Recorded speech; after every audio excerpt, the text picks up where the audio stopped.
Saudara-saudari, adik-adik, Bapak Ibu, para sahabat Tuhan Yesus di Paroki Santo Yosef Medari dan di Stasi Santo Thomas Yegan, juga para sahabat Tuhan Yesus dimanapun Anda berada, berkah dalam, salam semangat, sehat selalu, tetap di dalam berkat Tuhan. Marilah kembali kita belajar ilmu sejati pada hari Kamis tanggal 22 September tahun 2022, hari biasa pekan ke-25.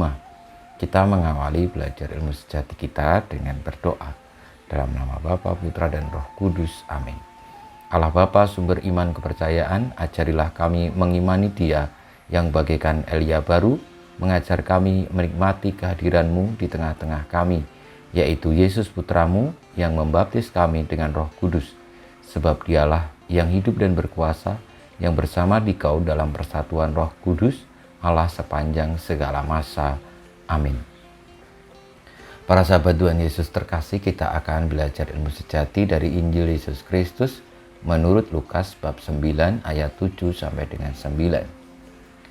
Ketika Herodes, raja wilayah Galilea, mendengar segala sesuatu yang terjadi, ia merasa cemas, sebab ada orang yang mengatakan bahwa Yohanes telah bangkit dari antara orang mati. Ada lagi yang mengatakan bahwa Elia telah muncul kembali, dan ada pula yang mengatakan bahwa seorang dari nabi-nabi zaman dahulu telah bangkit. Tetapi Herodes berkata, Yohanes kan telah kupenggal kepalanya. Siapa gerangan dia ini yang kabarnya melakukan hal-hal besar itu? Lalu ia berusaha untuk dapat bertemu dengan Yesus. Demikianlah sabda Tuhan, terpujilah Kristus. Para sahabat Tuhan Yesus yang terkasih, Tuhan Yesus kehadirannya di tengah-tengah orang Israel menggemparkan mereka, karena setelah Yohanes Pembaptis dipenggal, lalu muncul seseorang yang melakukan hal-hal besar, mengadakan mukjizat, dan juga karya pewartaannya diikuti, didengarkan oleh banyak orang. Hal ini membuat Herodes cemas karena apa yang dilakukan dengan memenggal kepala Yohanes, lalu muncul kabar bahwa Yohanes bangkit lagi, ataupun nabi-nabi terdahulu muncul kembali.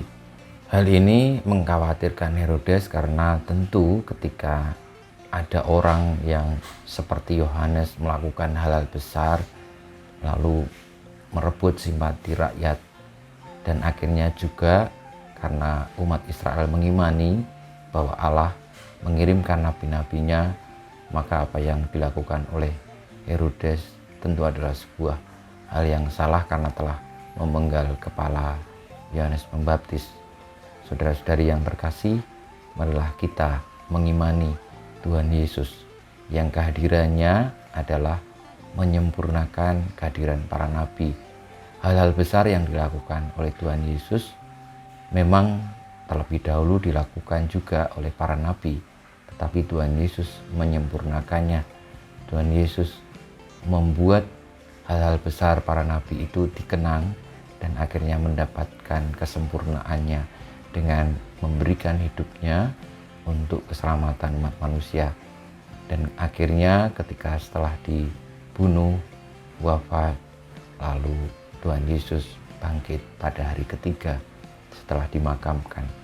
Kita mohon berkat Tuhan, semoga kita senantiasa semakin beriman kepada Kristus, Sang kehadiran Allah, Nabi Agung, penyempurna segala nabi, yang melakukan hal-hal besar bagi umat manusia untuk keselamatan umat manusia, baik di dunia ini maupun setelah hidup di dunia ini dinyatakan selesai oleh Allah sendiri.